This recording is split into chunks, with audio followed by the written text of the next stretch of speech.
Alright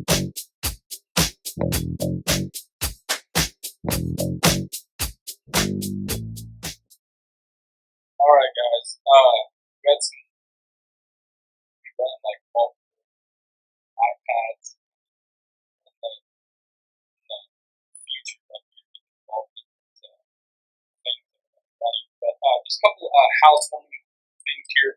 Um, First off, be praying for Ben and his family.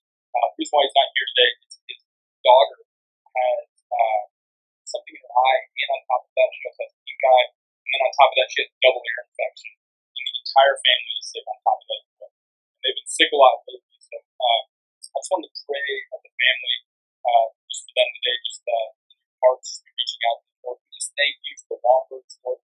Lord, we thank you for their devotion to your church, devotion to your people. But this isn't just a thing that they do, this is the thing that they are. Lord, I thank you for the family, Lord. I just ask for your healing hand to touch their family. And all sickness go right now in the mighty name. And Lord, we thank you for even the future travels coming in the next weeks, where there's just going to be peace, and there's going to be peace in the home. In your mighty name. So if you guys feel this week, remember it, please be praying for them. They're going to be traveling to Colorado. Thinking the next week, the week after, so please be praying for them. Sickness, all the things that are going on, that goes to you. The other thing is, Carlos and Beth are gone. That's the second week in a row. We did not kidnap them. They are still alive. They're healthy. They're good. They're just spending some time in San Antonio with some family. Carlos is preaching a little bit down there as well. So they do send their love, but they will be back next week. They're fully getting filled up right now. Stuff.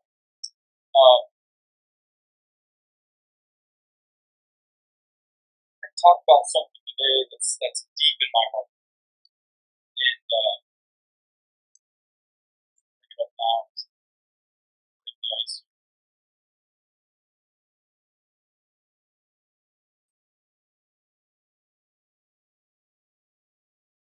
I think a lot of times we go through life,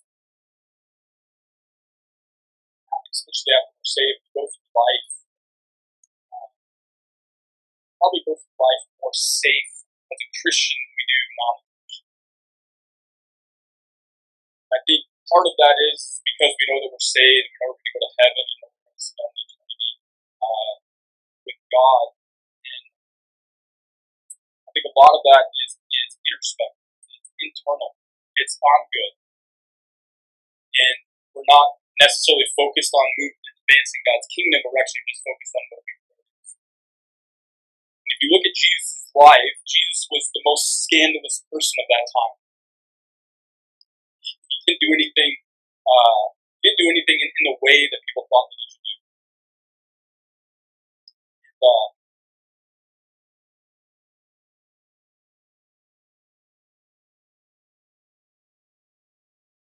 in my heart a long time, maybe just how God made me, but I was never wanting to do things like anybody else the way that anybody else did. Somebody did something one way. Like, it's funny, Andy and I talk all the time. Andy does something, like, Andy does this thing this way, and I'm like the complete opposite of how Andy does it. I'm like, no, Andy, you should do it like this. And he goes, well, no, I really got to figure it out this way. I'm like, no, you should do it like this. But it's funny because both get to the same place. And I really believe that in the walk of being a follower of Jesus, being a son and a daughter of God, is that we're not actually supposed to take the same path that other people are taking. Jesus didn't take the path that everyone told him that he would take. He took the path that he knew his Father was telling him to take. Last night, or yesterday, my wife and our son, we went to my brother-in-law's house and pastor the church. And broke the window on his car, and I went out there and I helped fix the car. Spent a little time, and we were just talking. He goes, hey, my friend Chris, or mutual friend Chris, his church is going to come to meetings. He goes, hey, one of our mutual ministry friends is in town from New Hampshire. I hadn't seen him in a couple of years. He goes, hey, Paul's going to be in town. I'm like, oh man, I actually might swing out to the meeting because I want to see Paul, and I haven't seen Chris in about a year, so like, it'd be nice to see you guys. So I went home, I literally went home at like 3, 4 o'clock, and literally took a nap. Woke up and it was like 5:45, and the meeting starts at 6, and it's a 45-minute drive from my house to that meeting. And I was like, man, should I go? Should I not? That's talking to her. Let's go. So I just threw out some clothes real quick, and I took off. And God just started talking to me about a lot of different things in the drive there. And long story short, sat down, and Chris asked me, like, hey, do you want to minister with me? I'm like, yeah, sure. So let's minister together. It was funny because 9 months ago, my relationship with my father and mother-in-law was not good. And they planted this church. And now my brother-in-law is pastoring the church that they planted. And I'm in this church, and when Chris asked me to come minister with him, I looked up and I looked at my mother-in-law, and she nodded at me, giving me the okay. I never thought that I would ever been in my in-laws' church ministry, because the relationship was completely shattered. There was no light at the end of that tunnel. There was no way possible we were ever going to reconcile. No way.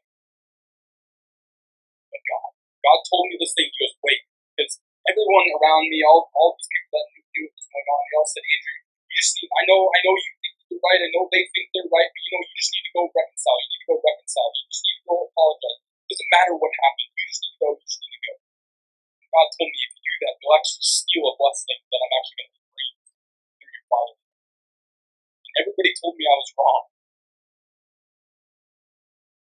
And I'm going to keep this private with my family. There was something that happened, and we helped each other for like a half an hour. We cried. No words were said. We just cried, holding each other. And everything was reconciled from that moment on. And then 9 months later, I'm literally prophesying to people inside of his church. The road that God might be having you walk on might be a road that everyone around you is telling you that is the wrong road. But when I hear God say, this is the road I need to be on, I'm on it for a reason. When the world's telling you not to do, you need to do. This is the problem that we're having. This is the issue that we're having as a body of Christ. It's that we're not actually moving in what he's telling us to move in. We're moving in trying to be safe, so that we're actually not bumping into anybody, or we're going against what other churches believe, or other people, or even our Christian friends are like, maybe we shouldn't do this. We're not willing to stand up straight and be able to walk on the path we go. Pioneers do not walk on paths that already been made. They make their own path. And here's the thing, pioneers don't actually walk on the path they're making a path for somebody else to walk along that own path. It's not even in my notes. It's all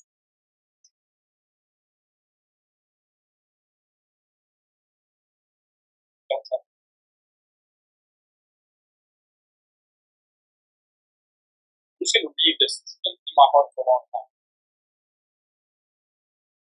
I think we've gotten too worried about what the world thinks of us, and even more, we've gotten too worried about what our Christian friends and churches think of us. But in turn, we're too worried about what people think of us if we actually would live our life in the way that we've been called to, the way that we've been made. We've been hindered by religious beliefs instead of being empowered by the gift of grace that has been freely given to us. We're afraid to stand out.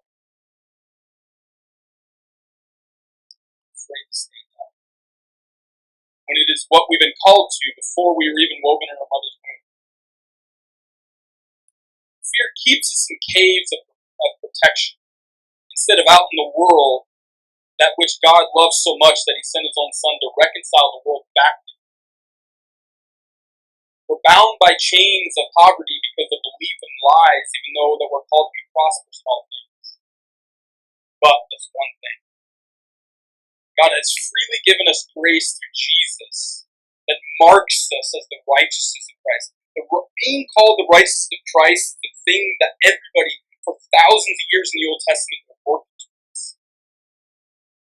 And it's funny because when he died on the cross and then he brought us into the righteousness of what he actually is, and we're brought into that, it was freely given that we didn't have to work for any of it.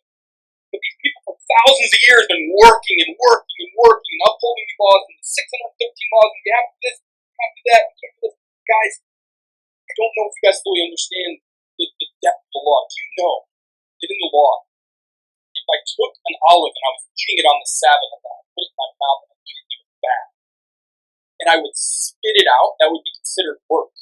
So I would have to put something back in my mouth that was the same weight, so that way it would cancel it out and would not equal as work. That if I picked something up, I would have to put something else down to make sure that they cancel each other out. That is how much, even today, if you go to Israel right now on the Sabbath, you can't even push buttons on the elevator. The elevators go and they stop at every floor in every building on the Sabbath, so that way you don't have to push a button. So you'll be in the elevator doors open up, you walk in, you stand, and it stops on every floor. Even if you're going all the way up to the penthouse, it will stop on every floor because the buttons won't work. Because if you press the button, that would be considered work. Because in the law, they believe that the Sabbath was a place that we were demanded to rest. It was all for work. When Jesus died on the cross, it was freely given to us. That the grace that has been given to us freely is actually, the definition of grace is the empowerment to do God's will. It's the power to do what He's called you. It's the power to live from identity and to actually be in your purpose and calling. That is grace. It's not a get out of jail free card. Still have any questions? So what we're going to talk about today is 4 scandals that I picked out. And it's funny because if you read Mark, it's scandal.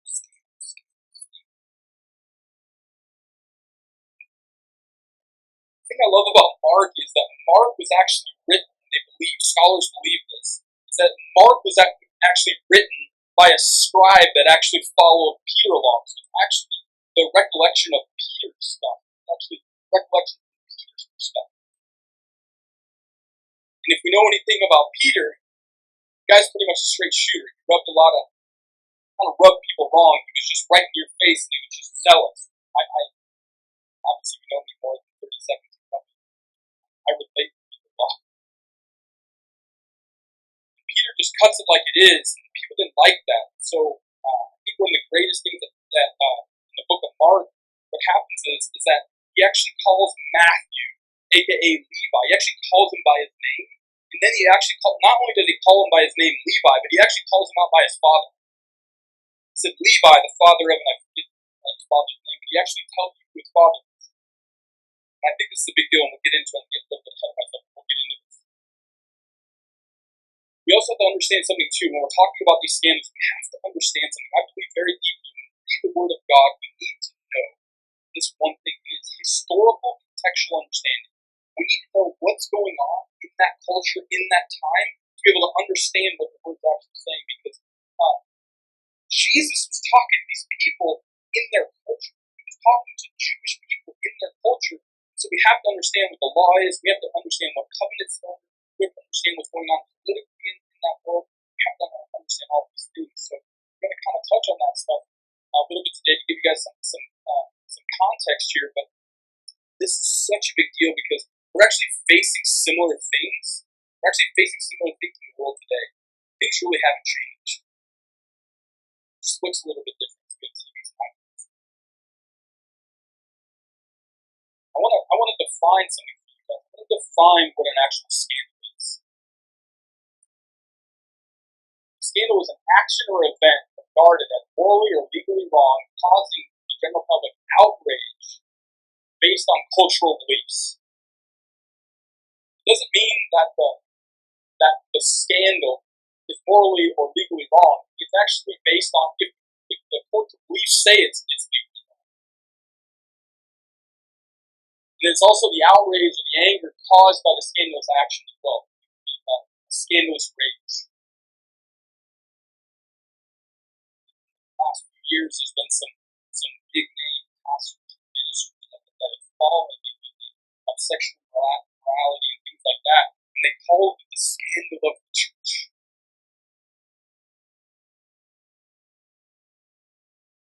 I can't wait for the day Omaha's church is the scandalous church. So I'm going to explain to you why I wanted to see it. You guys ready?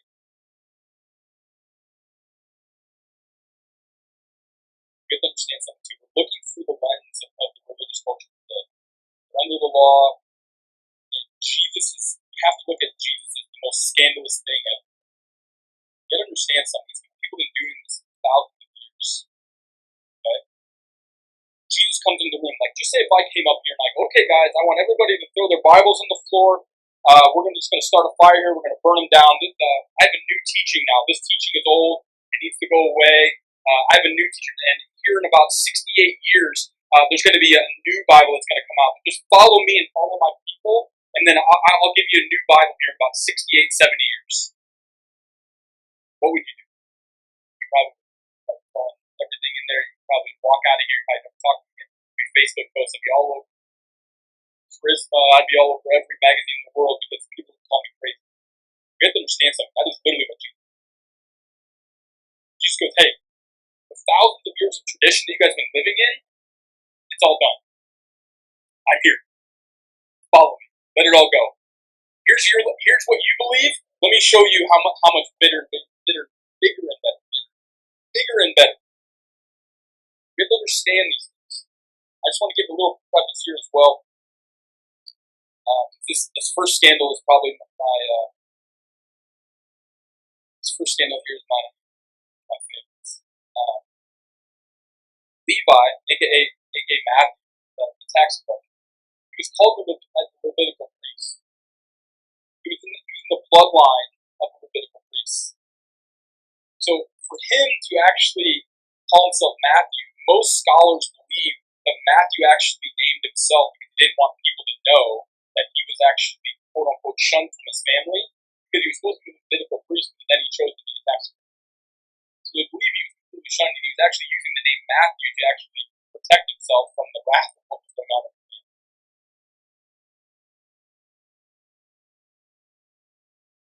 Tax collectors, which is just a reference for you guys, tax collectors were actually looked at as beneath Gentiles. From a Jew standpoint, a Gentile was like they couldn't even get within 2 feet of them. They couldn't even catch eye contact. They literally had to go around. I mean, it was bad. Tax collectors were even looked at lower and more scum than them. There was no way a tax collector could get into heaven. No way. There was no way a Gentile could, let alone a tax collector.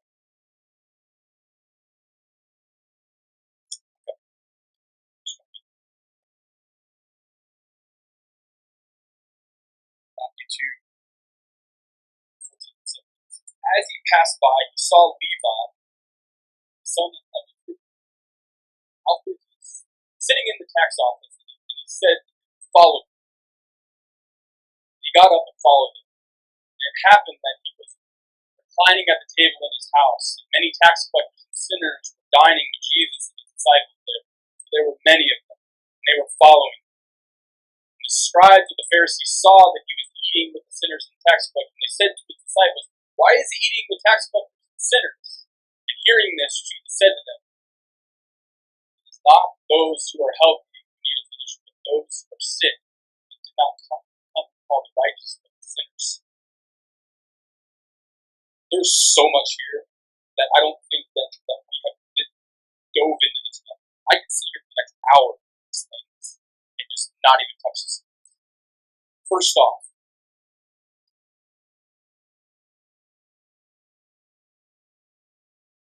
tax collectors were kind of like, they were like the mob. They literally ran prostitute houses. They had brothels. They had black market this. You could get drugs.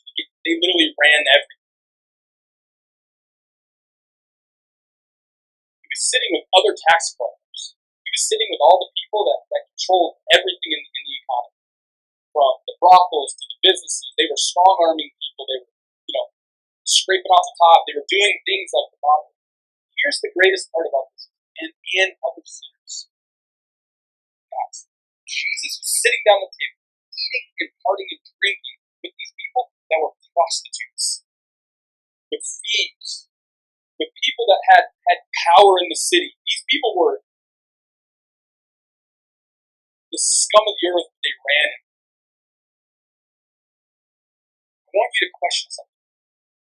Why were the scribes of the Pharisees in that house? Here's the other thing is, it says here that the scribes of the Pharisees actually were talking to the disciples. But then Jesus heard what they were saying. And then he told them. It's not those who are healthy who need a physician, but those who are sick. I didn't come to call the righteous, but I came to call the sinners. Do you know why he said that? It wasn't that he was talking about us in the New Testament. This is still Old Testament. He wasn't talking about the righteous of Christ. He was talking about those that were righteous through the law, aka the priests and the Pharisees. They knew when they actually went to the law and they went to the sacraments, they would sacrifice this and sacrifice that, and they would be cleansed and be considered righteous. That's really saying, I didn't come to call those that think they're righteous through the law, but I actually came to call the sinner. This is huge, guys. He's sitting with prostitutes, sitting with thieves, sitting with all these people. How scandalous would it be if people came downtown and were sitting in drug houses telling them about Jesus and loving them? How scandalous would it be if you're in bars? Like, this is what I love about Carlos. I don't know if you guys ever get a chance, but please do. Go sit at the bar with Carlos one time. When he's bartending, he doesn't share enough. You guys knew the amount of people that got saved, got delivered, got healed at the bar while they're drunk and drinking. It would amaze you. I've sat there and watched him do it. Because no one wants to go after them, but Carlos knows. Carlos has this thing where he just likes to talk to people. People start talking, especially when they're at the bar, and all of a sudden they're talking, and then he's telling about this Jesus guy, and all of a sudden they're like, well, I want that. I don't want what I have. You have something greater? Yes, I do. You want me to introduce you? Great. And then, bang. But it's scandalous for a pastor to be a bartender.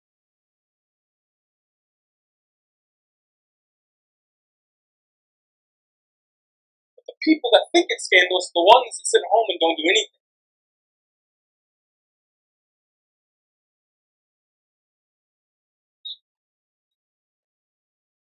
There isn't a sermon in the world that could do anything compared to walking with people through life with the understanding that we are the righteous of Christ, filled with the overabundance of His love.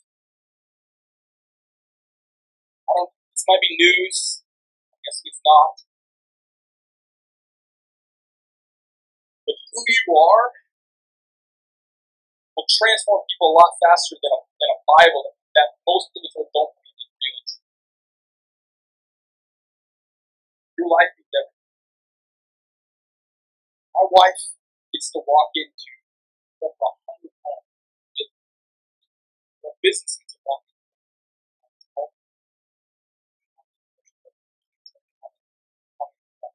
construction.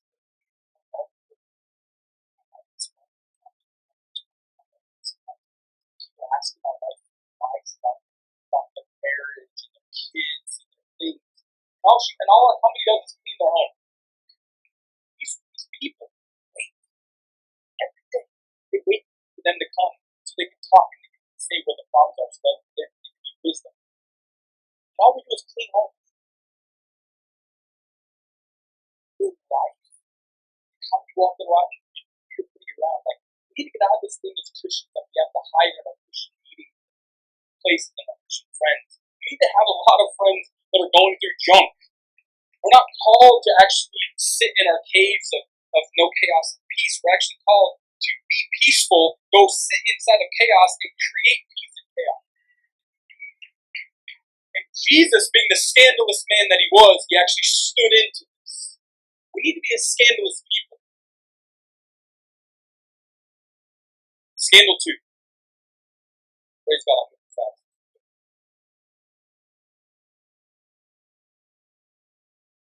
Wedding, question mark? Party on. Here we go. Fast or feast.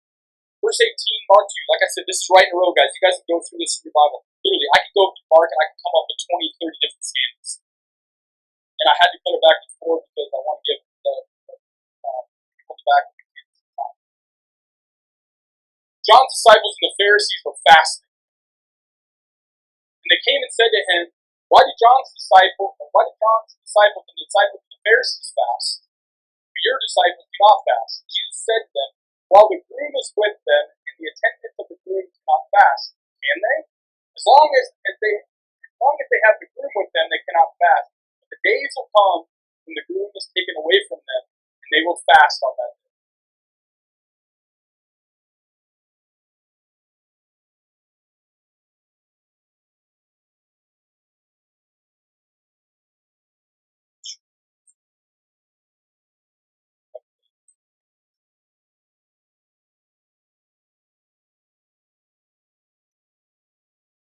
You're supposed to be asleep party at all times. Not on Sunday when the worship's going, or jumping, and doing the thing. We're supposed to be in a place of joy, of abundance of joy, and we're supposed to be in a place of partying as a wedding feast. Nobody's business. How? How can they fast with the groom that's with them?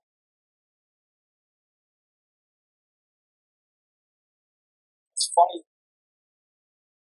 Anybody that's married,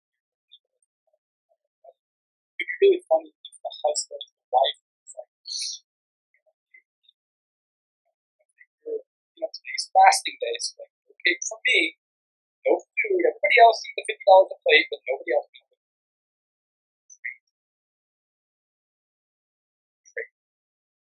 It's funny.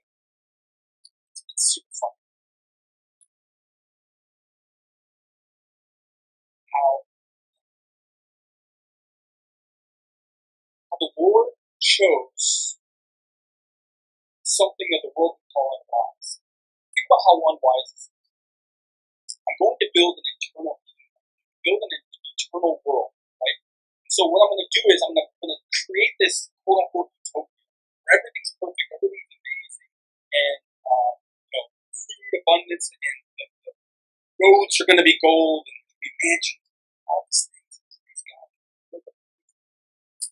But I'm going to do it with the most foolish, flawed people ever. You know what? We're going to skip over the interviews. I'm going to die on the cross as long as they follow me. But I'm not even going to rank them on these better. How foolish.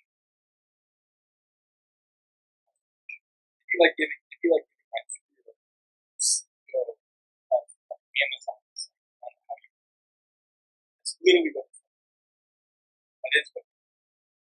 Don't even get me started. Think about this. Now think about this. Let's talk about a wedding, right? Think about this. What was the first recorded miracle of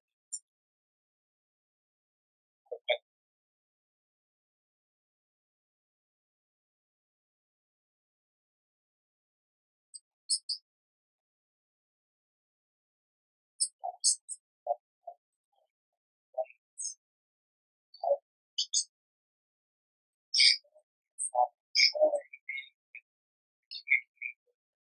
Enjoying feasting, not just a food, feasting time, place. We've gotten in this place that we come on Sunday and then during the week, party, party, party, all the things, it's chaos. We're just sitting in this. Think about this. By the way, we're still at Matthew's house. We're still with the sin. We're still with the prostitutes. Let's just say Matthew would have stayed Levi, would have not been impressed. Let's just say.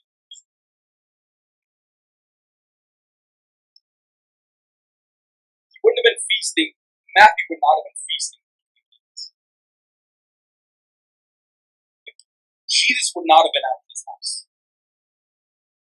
He actually, Levi, and just go with me, he probably would have been one of the people that was actually coming against Jesus.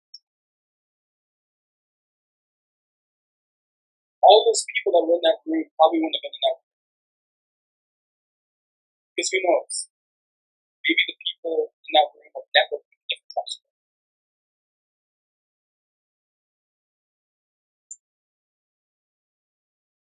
Don't let your past stop you from feasting at the banquet table of destiny and purpose that you're called to.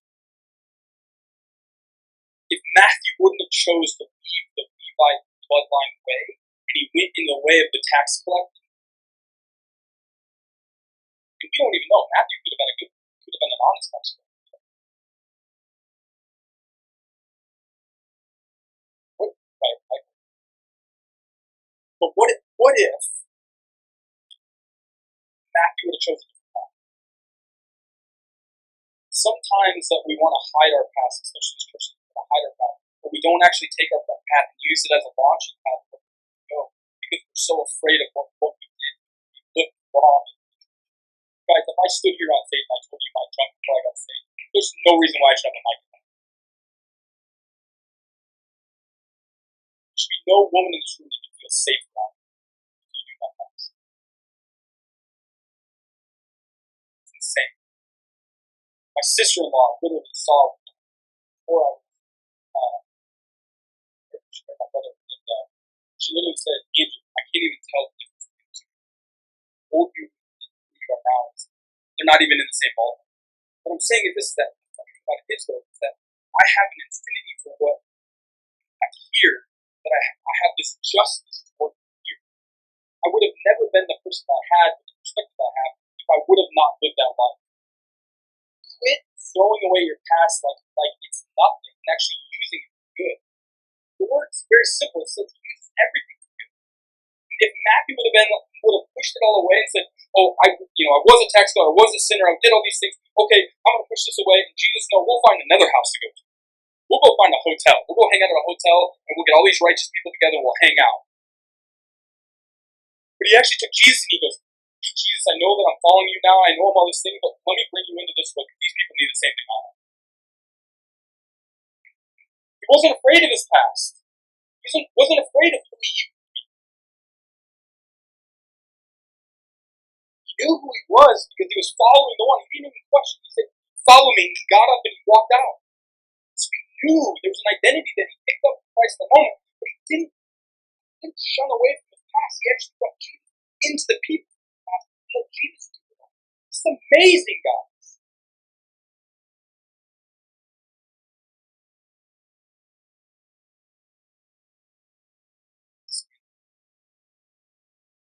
Tossed it slowly.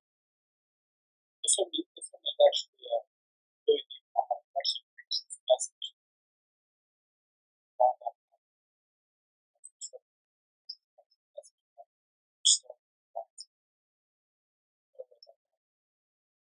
Verse 21. No one sews a patch of unshrunk cloth onto an old garment, unless you're in streetwear.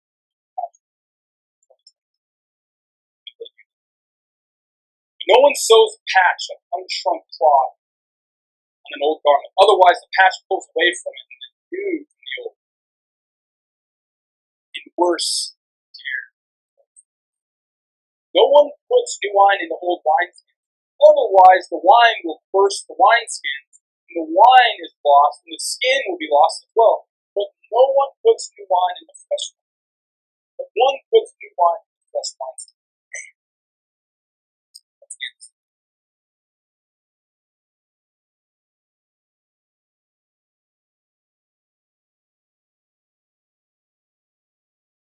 2 weeks ago, my son loves sports. So I'm in my basement. So I spend an hour and a half on literally I build this whole thing. I built rooms. The sports got rooms in it. We got windows. We got doors. Like our dog Lexi is the dinosaurs. We got to keep the dinosaur out. The whole thing, right? And so I'm like, yeah, man, I'm like doing this whole thing. Got cushions on there so we can get the bed we can lay on. I got my iPad to go. We got centers. And I'm so proud of it. I'm literally so proud of it. I was taking my phone out to take a picture and send to my wife. So I'm like, oh, look, man, this son. Show wife. I grab my phone. This is 100% true. I go to grab my phone and I'm literally scrolling across to find my camera. And all I hear is my son just screaming at the top of his lungs, arms wide out, and jumps into it. boom, takes it all down. And in this moment, I was like, what did you just do? My creation is now in seconds.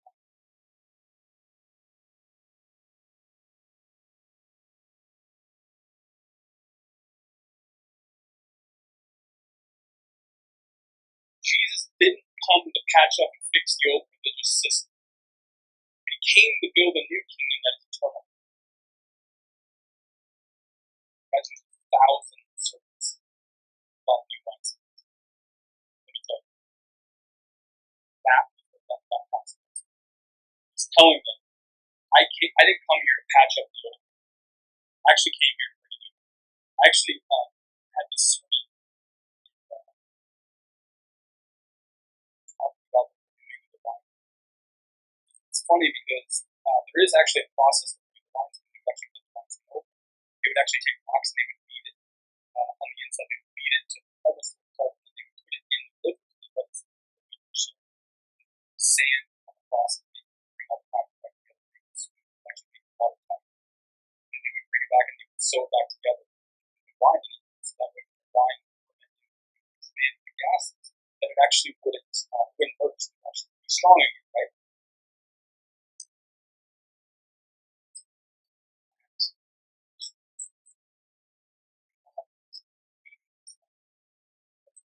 Water that overflows. It takes what comes and it's back. You feel it just like overflowing.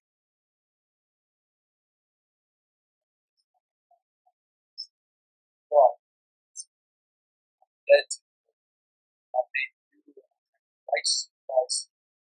He doesn't patch it up.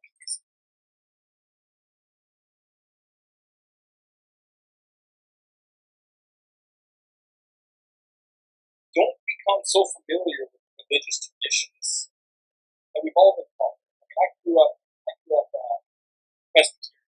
You know anything about Presbyterian? We liked our ways. We liked our traditions. Don't become so familiar with religious tradition that we've all been taught that we miss our true purpose and calling and what Jesus has done for us to live fruit-filled lives that are overflowing. I am so worried about the sinners around me that I'm worried that it's going to get on me. If I'm so worried about if I'm caught bringing gospel, loving on people around me, if I'm so worried about the person next to me, what political belief they have, or what they believe about whatever topic it is, or if they believe in healing or not. I mean, in the church, guys, there's people in this church that don't believe in healing. They don't believe in prophecy. But if we're not able to sit at a table and rest in the place of the foundation of Christ, the Lord of Lords, what do we do? We're all the righteousness of Christ. We need to be a scandalous church and not care what other people think. Love on people who they are. Love on them for the identity of Christ that's in them. We're all made in His image. I can't just be a scandalous church and self. Here. I believe all disciples that Matthew is the most important. Because Matthew is the representation of all of us.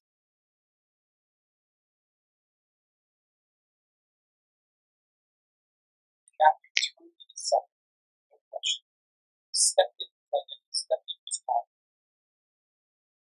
Didn't care what it was you wanted to do. Think about it. It's kind of cool.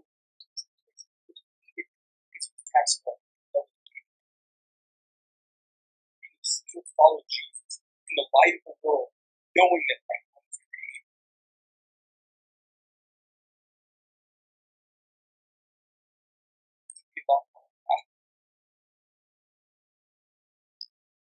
Scandal number 4. Town restaholic.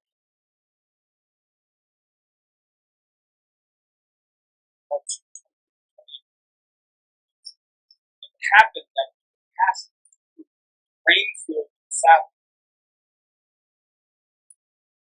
His disciples began to make their way along while picking at the reins. The Pharisees were saying to him, "Look, why are they doing what is not lawful on the Sabbath?" And he said to them, "Have you ever read that David did when he was in need, and he and his companions became hungry, and how he entered the house of God of having the high priest and ate the consecrated bread, which is not lawful for anyone to eat except the priest, and he also gave it to those who were with him."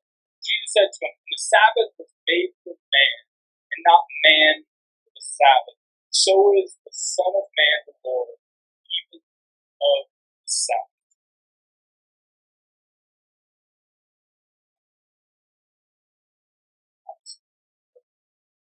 The Sabbath is not a day. The Sabbath is not rest. The Sabbath is a man of Jesus that's at rest.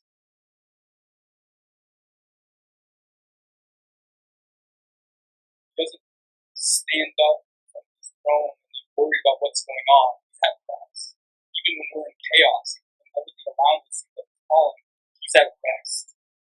You want to know if you're hearing from the Lord correctly? I'll give you the greatest key of all time. Follow rest, and you will 100% follow peace, which will put you in rest, and you will literally never miss it. You'll never miss the word of God. He's the Prince of Peace. If I'm in peace, I can actually take peace. I can be in the middle of chaos. I can be in the middle of the craziest storm of my entire life. And I've been in some crazy ones, guys. I've been in some crazy ones. And it's funny because I've actually felt bad because of that peace. In one of the craziest, most chaotic, worst season of my life, I was literally at peace. And I literally felt bad that I was actually at peace. I actually called Carlos. Carlos, I don't know why I'm calling you, but I keep talking. I am literally at peace, and I should not be. And he goes, "It's okay to be okay." And he hangs up on me. And it's okay not to be okay too. It's not a big state. But what I'm saying is this: that when you are following peace, you will be at rest, even though everything around you is chaotic.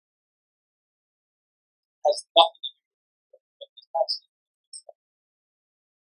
He literally brings up this situation here where David went into the house of God and took the consecrated bread and ate it. And the reason why he said this to the Pharisees know this. So he's literally taking their knowledge, their wisdom, or whatever he's throwing back. Yeah, but what about this? You guys hold David at such high regard. Look, remember what David did? David broke your laws. David ate up your food. He actually stole from you in the political law. But that's okay. But it's not okay for my men to pray on the Sabbath. Except that these guys follow the Sabbath so deeply that they have to they have to listen. Think about it. There's even one of the 650 laws that you can even pull the chair out. So what they would do is the night before, they would literally make sure that the chairs around the table were pulled out to the right length. So that way when they wanted to get into, like they wanted to eat dinner that day, they literally didn't have to move the chair.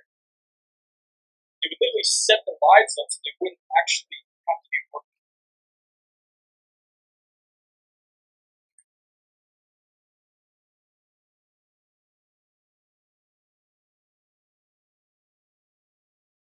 Think about this.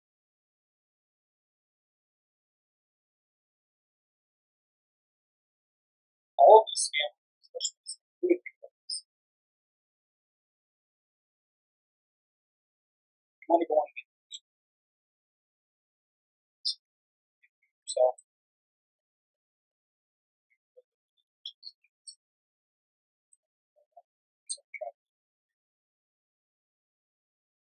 Call your travel agent. So,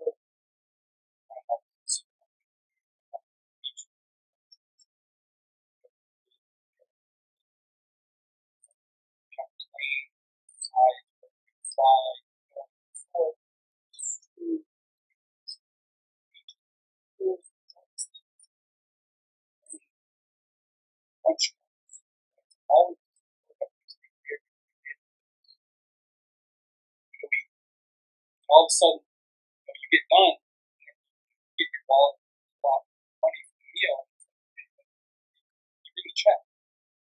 Like, there's no check because it's not inclusive, it's part of the meal. Yeah, I know, but I want to pay for this.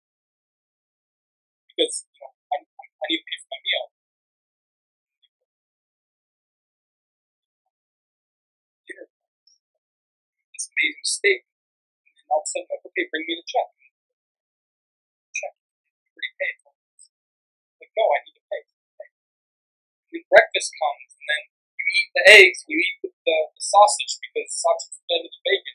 And then all of a sudden, you get done and you go, well, bring me the check. It's not yeah, fast.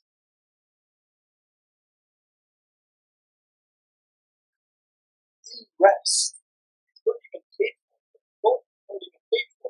The wedding feast is already been paid for. The everything that we've been given, the grace, the faith, the favor, the finance, everything has already been paid for. But we're continually trying to pay for something that's already been paid for. We're living on an all-inclusive resort, and we're trying to pay for the bill that's already been paid for. It's literally insane.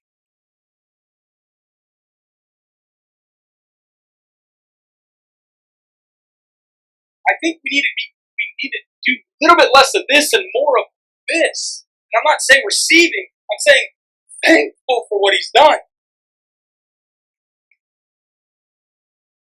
I think it's a bigger sin to not actually receive freely what He's given to us than it is to try to work for it. We need to freely receive. And then just like Carlos says, what I think one of the most greatest things that he says is that if you are at rest, you're actually resting in Him and you're abiding in Him and you're in this relationship with the origin of who He is, when you're in that place, you'll actually produce more fruit on accident than those who are actually working for it. But it's in this place of understanding that I'm in an all-inclusive resort, aka the kingdom of God. It's already been paid for because Jesus died on the cross to pay for it. That I don't have to sit there and put myself up on this cross anymore because He already did it. We need to start living from righteousness and stop trying to live to it.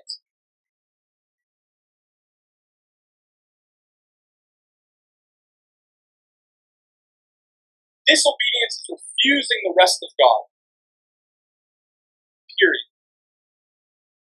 Anything that you're doing anything outside the rest is working for something that's already paid for. You can't get more of His approval if you go to it. It's like Raymond said this morning. He wants to see you more than you do.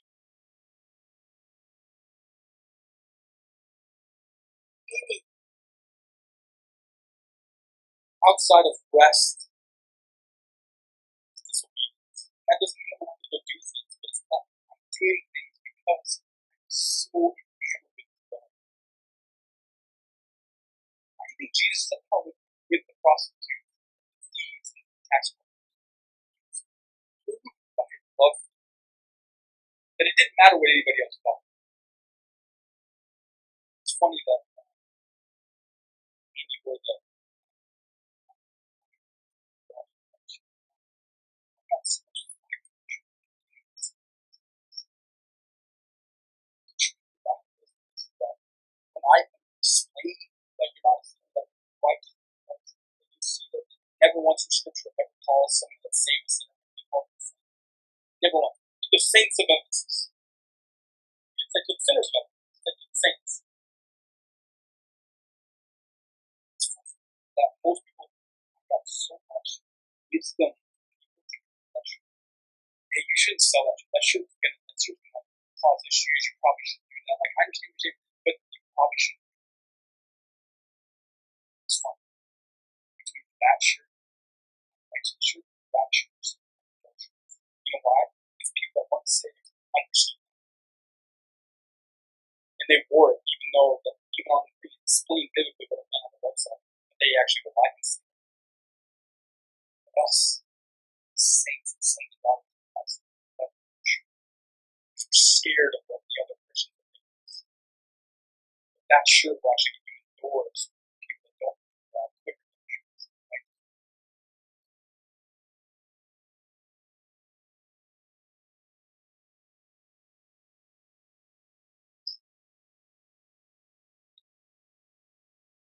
soft good news.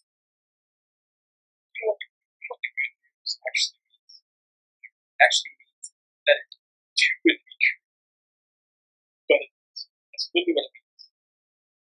So when they would be communicating this in their time, they would literally be telling each other, hey, this news I have, I know it's going to sound like it's too good to be true. Let me just tell you, I can actually prove to you that it's actually true.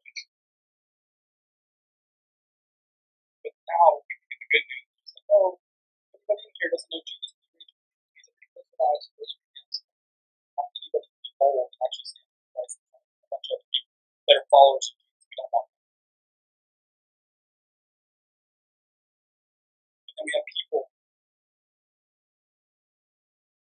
I know, some people watching that, just going after, just loving on the people that no one else. That's why it's church. Church is here. There's no church downtown. There's no church loving on the people. Obviously, we have our friends and representatives. That's why we call ourselves downtown, downtown church. We really believe in God was. We're scandalous. I got some clothing.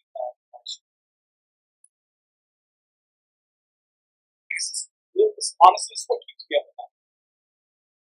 It's really what fires me up inside. Like, I cannot tell you, if I could literally put you guys inside of me, so you guys can feel what I feel, when I'm prophesying over people's life, and something changes in them, and I can literally feel how God is shifting something in their life, and I wish you could feel that. Because here's the thing is,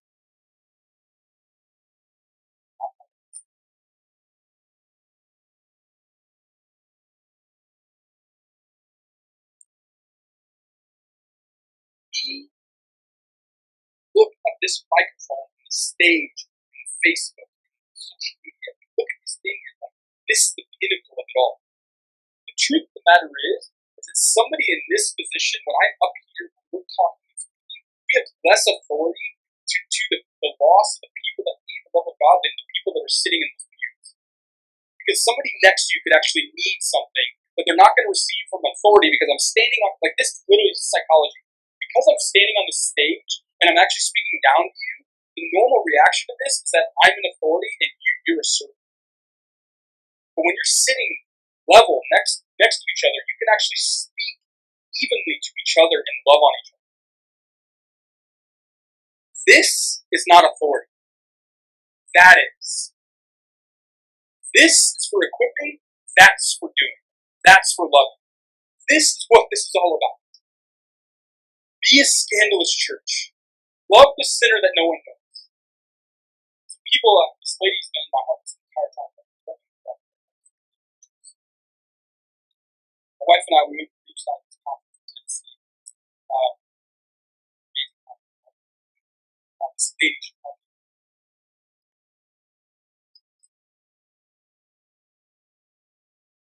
she goes out for 6 days. These 10 people with her for 6 days.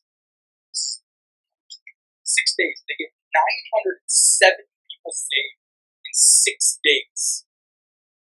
Her and her team of 10, by the way, they weren't her team, they were people from inside the church. She took 9 people from inside the church. They went door to door, knocked on hotels and motels. They didn't just walk the streets and grab people. No, they literally knocked on doors of houses, motels, the whole thing. 970 people. It was almost 1,300 people prayed for, but 970 of them gave their life. Okay? Hear me. This woman has this thing, and we laugh. My wife laughed at this. She has one saying. She goes, you give me one good hooker, and she goes, I'll get the entire community saved. So what she does is she goes in, she looks for a prostitute. God highlights one to her. She goes after her, she gets that girl saved, and then she takes that girl to every single house, and she shows what God did in that person. All we do. She does it everywhere she goes. Thousands of years. No lie. She knows all their names. People from 10 years ago in this random city, this little small town, they'll call her. She'll be like, oh, honey, how's everything going? How's your kids? The birthday's wrong. These things. She knows them all by name. She cannot, like, no one can understand how this happens. Thousands of people. And she's, this woman has literally closed so many schools.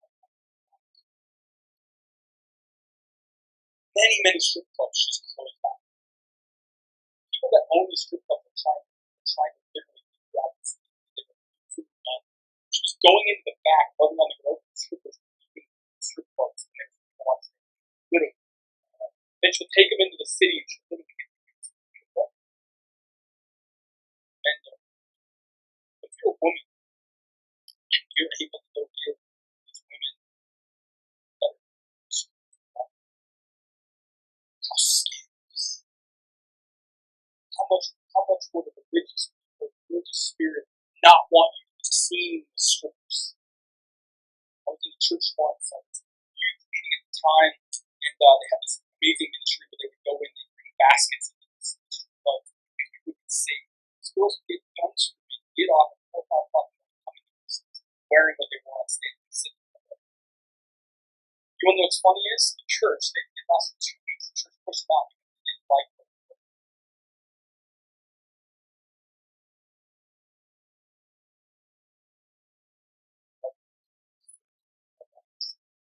Tax collectors, strippers, all of those things.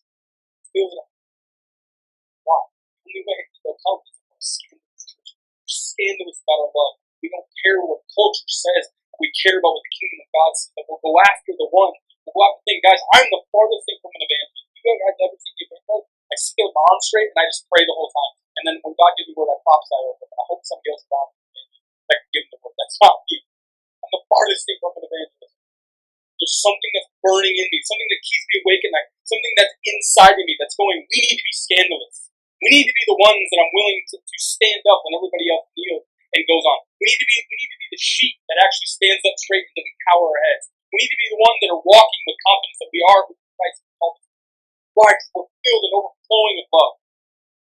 We're the righteousness of Christ. We're in right standing with the Father. It says that we're supposed to walk into the throne room with boldness, but we can't even walk into our local bars or our local coffee shop or our local barber shop with boldness. We walk in going, yeah, don't want to tell anybody I'm a Christian. But we're supposed to walk into the throne room with the Father of God, the Creator of all things. We're supposed to walk with boldness. Woo! I'm telling you right now, for the righteousness of God, this should be a party. We should be so excited what's going on. We should be having testimony. Today was amazing with Rich meeting people and Andy's situation at his event and the reconciliation of families and friends and all these people and people getting promotions and people are doing things and they're reconciling with family from being adopted and all these things are going on. Why? Because he reconciled us back to him. We walk in boldness. We don't walk in fear anymore.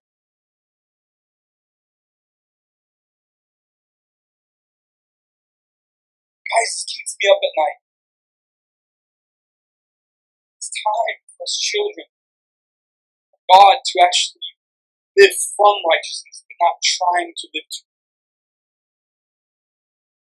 We're going to take communion. This is literally the greatest thing here.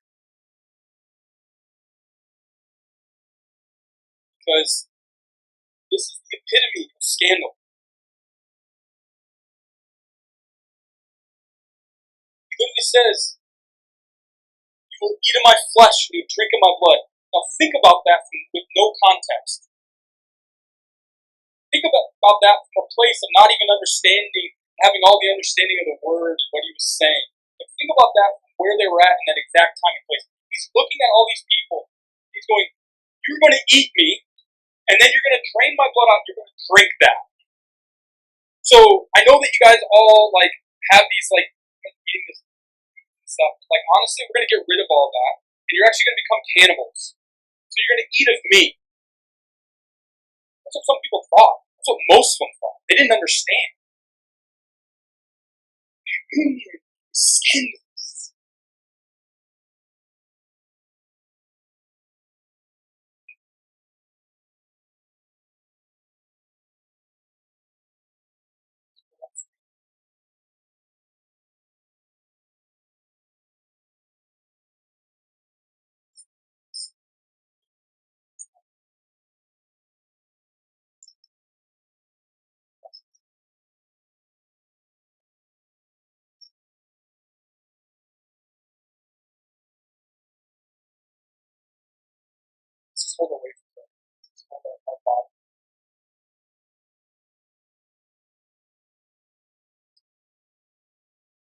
as we all hold your body in our hands,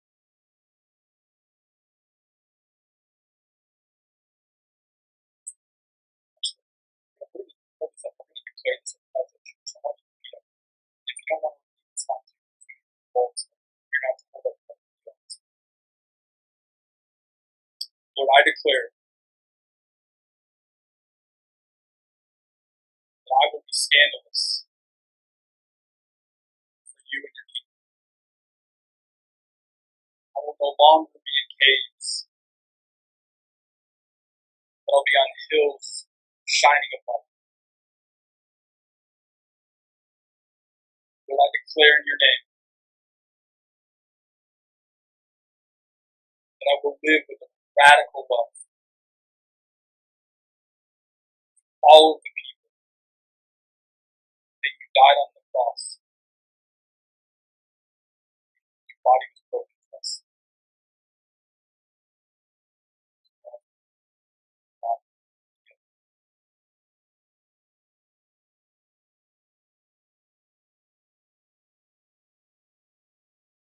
Even more than even the body,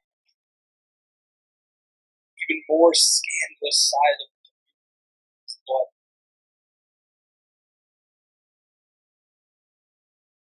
You know, the laws of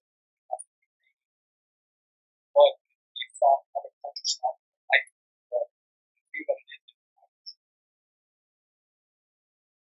just isn't like Christ. Scandalous.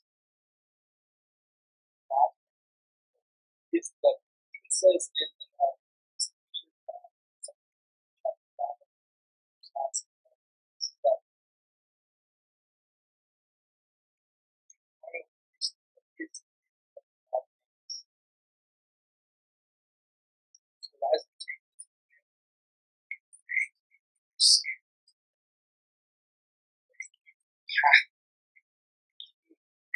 bringing us righteousness, repentance, and change in our body to the mind of Christ. Thank you for speaking.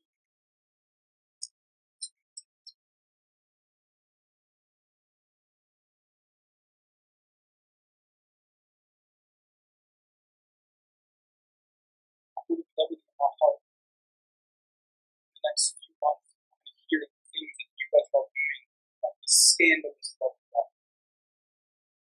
There's going to be massive favor. There's going to be doors being opened because you guys are going to love with a scandal like Jesus. You're going to go against culture. You're going to go against your time. You're going to love on the ones that no one else loves. You're going to go after the ones that you're going to go after. You're going to find your identity. I believe that we're not supposed to search for our identity, but just be created. Church is in this place. It's been in there since I've been in it. That we just everybody's trying to find their purpose and calling and purpose and calling.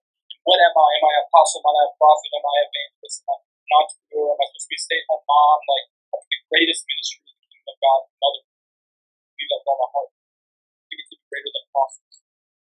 But I'm telling you right now, I believe that we're just supposed to be who God has called us to be, and that's just be our authentic self. If you want to go far, you be authentic. If you want to go quick, try to be somebody else. You only go far, you only go deep, you actually authentic. How do you just